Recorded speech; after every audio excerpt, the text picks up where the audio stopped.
Hello guys, welcome to Cryptolian Tamil. இன்றைக்கி நம்ம எப்படி ஒரு காயினை ஃபண்டமெண்டல் அனலைஸ் பண்ணுறது அப்படின்றத பார்க்கலாம். ஸோ ஃபஸ்ட்டு ஃபண்டமெண்டல் அனலைஸ் எதுக்கு பண்ணணும்னா, ஃபண்டமெண்டல் அனலைஸ் பண்ணிட்டு தான் நம்ம எந்த ஒரு காயினுமே இன்வெஸ்ட் பண்ணணும்.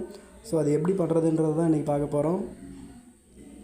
அதுக்கு நம்ம காயின் மார்க்கெட் கேப் இந்த பிளாட்ஃபார்ம்குள்ளே வந்துட்டு எந்த காயினில் நீங்கள் இன்வெஸ்ட் பண்ணணும்னு நினைக்கிறீங்களோ அதை சூஸ் பண்ணிக்கோங்க. ஃபஸ்ட்டு அது காயின் மார்க்கெட் கேப்பில் இருக்கான்னு பார்த்துக்கோங்க.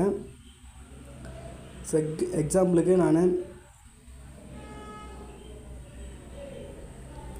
KAS காஸ்பா ப்ரைஸ் இதை நான் சூஸ் பண்ணிக்கிறேன். இதோட ரேங்கிங் பார்த்தோன்னா டாப் 100ல் 42ல் இருக்குது. கரண்ட் ப்ரைஸு $0.1216 ட்ரேட் ஆகிட்டுருக்கு. இதோட மார்க்கெட் கேப்பு 3.11 பில்லியனு. கரண்ட் வால்யூம்ன்றது பார்த்திங்கன்னா ஒன்றும் இல்லை, அதோட 24 ஹவர்ஸில் எவ்வளோ பை அண்ட் செல் நடந்துகிட்ருக்கு அதுதான் கரண்ட் வால்யூமு. 61.15 மில்லியனுக்கு ட்ரேட் ஆகிட்டுருக்கு. 15.28% ஹையில் தான் போயிட்டுருக்கு. அதோட டோட்டல் சப்ளை பார்த்தோன்னா 25.64 பில்லியன் காஸ்பாஸு. மேக்ஸிமம் சப்ளையும் அதே தான். Maximum supply 28.7 billion guys. Circulative சப்ளையும் டோட்டல் சப்ளையும் ஒன்று தான். அடுத்தது அது வெப்சைட் இருக்குது பார்த்தீங்களா, இந்த வெப்சைட்டு ஒயிட் பேப்பர்ஸ் இதெல்லாம் எடுத்து பொறுமையாக படித்து பாருங்கள். அதில் என்னென்னலாம் அவங்க ப்ராஜெக்டில் ரன் பண்ண போகிறாங்க அப்படின்றத போட்டிருக்காங்க. அந்த மாதிரி தான் இப்போ கரண்ட்டாக ரன் ஆகிட்டுருக்கா. ஸோ அதெல்லாம் படித்து தெரிஞ்சுக்கோங்க. என்னென்ன ஃபியூச்சர்ஸ் கொடுத்துருக்காங்க அப்படின்றத அந்த ஒயிட் பேப்பர்ஸில் போய்ட்டு நம்ம படித்து தெரிஞ்சுக்கலாம். அடுத்தது இந்த சோஷியல் இருக்கு இல்லையா, சோஷியலில் மெயின் இதுதான். இந்த ட்விட்டரில் போயிட்டு அவங்கள ஃபாலோ பண்ணி ரெகுலராக அப்டேட் பண்ணுறாங்களா அப்படின்றதெல்லாம் பார்த்துக்கோங்க. அடுத்தது அவங்கள யார் ஃபாலோவிங் பண்ணுறாங்க அப்படின்றத பார்த்துக்கோங்க.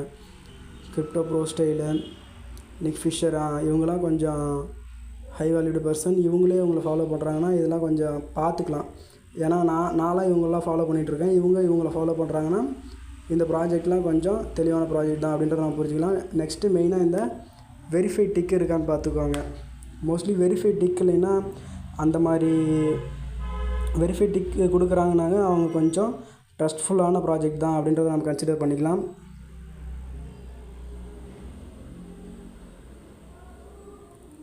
அடுத்தது அது எந்தெந்த எக்ஸ்சேஞ்சஸில் ரன் ஆகிட்டுருக்கு அப்படின்றது இங்கே வந்து தெரிஞ்சுக்கலாம். நம்ம பைபிட்டு, பிட்ஜெட்டு, கிராக்கனு, கூகாயினு, MEXC, பினான்ஸ்லாம் இல்லை. பினான்ஸ்லாம் பார்த்திங்கன்னா நம்பர் 1 அது. ஸோ அதெல்லாம் இல்லை. ஸோ அதெல்லாம் பார்த்துட்டு நீங்கள் யூஸ் பண்ணுற எக்ஸ்சேஞ்சில் இது அந்த காயின் இருக்கா அப்படின்றதெல்லாம் கன்ஃபார்ம் பண்ணிக்கலாம் நம்ம இங்கே.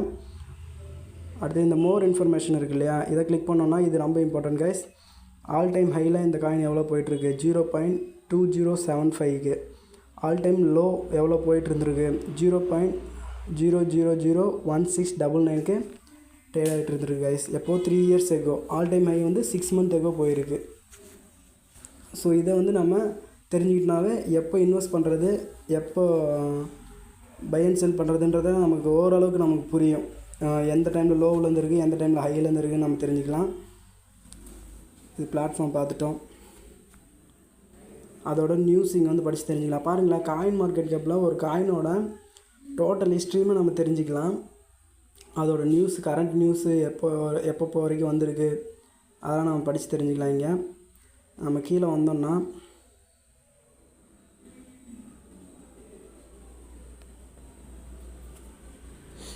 அபோட்டுன்னு இருக்கு இல்லையா, இந்த செக்ஷனில் அந்த காஸ்பா காயினை பற்றி ஃபுல் டீட்டெயில்ஸ் நம்ம படித்து தெரிஞ்சுக்கலாம். அது எந்த ஒர்க்கில் ரன் ஆகிட்டுருக்கு, ப்ரூஃப் ஆஃப் ஒர்க்கு, அடுத்தது அதோடய ஃபவுண்டர்ஸ் யார், அதோட யூனிக்யூனஸ் என்ன, அந்த நெட்வொர்க்கோட செக்யூரிட்டி ஃபீச்சர்ஸு, எங்கே பை பண்ண முடியும், அது எல்லாத்தையும் நம்ம இங்கே போய் படித்து தெரிஞ்சுக்கலாம். அடுத்தது இந்த ஓவர்வியூ செக்ஷனில் அதோட ஓவர்வியூ, டெக்னாலஜி, ரோட் மேப்பு இதெல்லாம் நம்ம இங்கே படித்து தெரிஞ்சுக்கலாம். அந்த ரோட் மேப்புங்கிறது ரொம்ப இம்பார்ட்டன்ட் கைஸ். அதோட ரோட் மேப் படித்து தெரிஞ்சிட்டோம். அது எப்போ ஸ்டார்ட் பண்ணாங்க, எப்படி ரன் ஆகிட்டுருக்கு, அந்த ரோட் மேப்பில் சொன்ன மாதிரி தான் இப்போ ரன் ஆகிட்டுருக்கா, இதெல்லாம் படித்து நம்ம இங்கே கன்ஃபர்மேஷன் பண்ணிக்கலாம். ஸோ இப்படி தான் நான் ஒரு காயினை ஃபண்டமெண்டல் அனலைஸ் பண்ணுவேன். மெயின் பார்த்திங்கன்னா இந்த ஃபண்டமெண்டல் அனலைஸ்லாம் 2 to 3 ஹவர்ஸ் ஒர்க் பண்ணுங்கள், தப்பில்லை. ஏன்னா நம்ம ஒரு ப்ராஜெக்டில் இன்வெஸ்ட் பண்ண போகிறோம், அதுக்காக நம்ம டைம் ஸ்பெண்ட் பண்ணி பண்ணுறதுல தப்பே கிடையாது. ஸோ இப்படி தான் ஒரு காயினை ஃபண்டமெண்டல் அனலைஸ் பண்ணணும். தேங்க்யூ ஃபார் வாட்சிங் guys. Please like and subscribe. Thank you for வாட்சிங்.